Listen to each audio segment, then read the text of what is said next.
আমি তো শুধু ভ্যালেন্টাইন্স ডেটা জানতাম, তাও কি আগে জানতাম? এই হালে জেনেছি। ইস, আমাকে যদি ভ্যালেন্টাইন্স ডেতে কেউ একটা গিফট বানাতো। একটু হোয়াটসঅ্যাপটা দেখি তো। আননোন নাম্বার থেকে একটা মেসেজ, হ্যাপি রোজ ডে, গোলাপের ছবি। কে বাবা তুমি?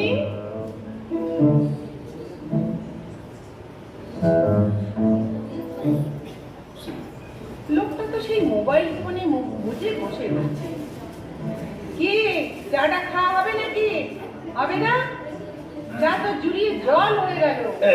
এই তো খাচ্ছি এত চিৎকারের কি আছে বাবা?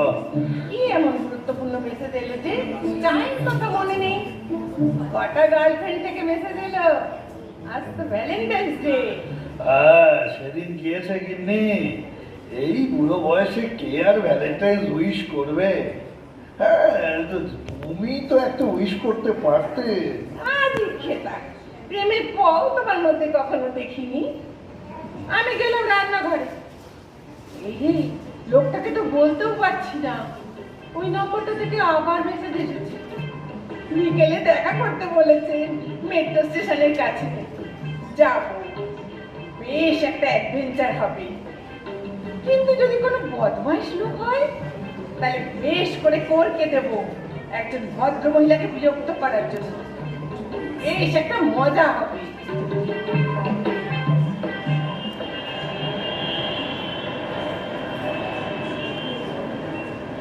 পাঁচটায় বলেছিল, 5:30 বেজে গেল, কেউ তো এলো না। কে নাকি মেসেজ পাঠালো আর আমি চলে এলাম। এ মা, ওই লোকটা আসছে কেন? এ বাবা, আমার পিঙ্ক শার্ট পরেছে।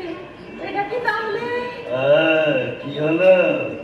আমাকে দেখে মুখটা ওরকম হয়ে গেল কেন? অন্য কারণ প্রত্যাশায় ছিলে বুঝি? মানে টাকার আবার প্রত্যাশা থাকবো? একটা দোকানে গিয়েছিলাম, তারপরে এক বান্ধবী আমাকে ফোন করলো, তাই ওর জন্য দাঁড়িয়ে আছি। বান্ধবী না বন্ধু?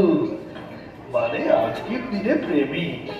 ইস নেই, এখনো মিথ্যেটা ভালো করে বলতে শিখলে না। যা কি যে বলো না, এই বয়সে প্রেমিক। আসলে মানে কি কদিন ধরে না একটা আননোন নাম্বার থেকে মেসেজ আসছিল। আচ্ছা, তুমি পিঙ্ক শার্ট পরেছো কেন গো? কেন? সে তো বলেছিল পিঙ্ক শার্ট পরেই আসবে। ও, তার মানে তুমি।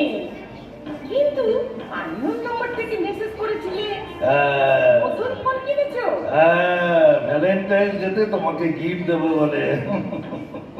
তুমি বলেছিলে না তোমার ফোনটা পুরনো হয়ে গেছে, কি সব প্রবলেম হচ্ছে। তবে সিমটা বলতে তোমার সিমটাই ভরা যাক, কি হলো? তুমি আমার জন্য এত কাণ্ড করলে। হ্যাঁ, করবো না? তুমি আমার একমাত্র বউ কাম জীবন সঙ্গিনী কাম প্রেমিকা বলে কথা। এ আর এমন কি? তবে তোমাকে আর মুহূর্তে বলবো না গো, মোবাইল ঘেটে ঘেটে বেশ সর্বুদ্ধি হয়েছে। তবে তোমাকে আমি এবার থেকে মোটা বুদ্ধি বলবো, বুঝলে? কেননা কে এক 2 নম্বরই আননোন নম্বর থেকে মেসেজ পাঠালো, আর তুমি এই 1 নম্বরীকে ছেড়ে এখানে চলে এলে দেখা করার জন্য। বড় দাগা দিলে কিন্তু, বড় দাগা দিলে। চুপ করো তো, আমি জানতাম যে তুমি আসবে। চলো, আজ প্রথমবার দুজনে মিলে চুটিয়ে ভ্যালেন্টাইন্স ডে পালন করি। প্ল্যানটা তুমি ভালোই করেছো। তাহলে বুঝলে কিন্তু এখনকার দিনে মোবাইলের কি মাহাত্ম। হ্যাঁ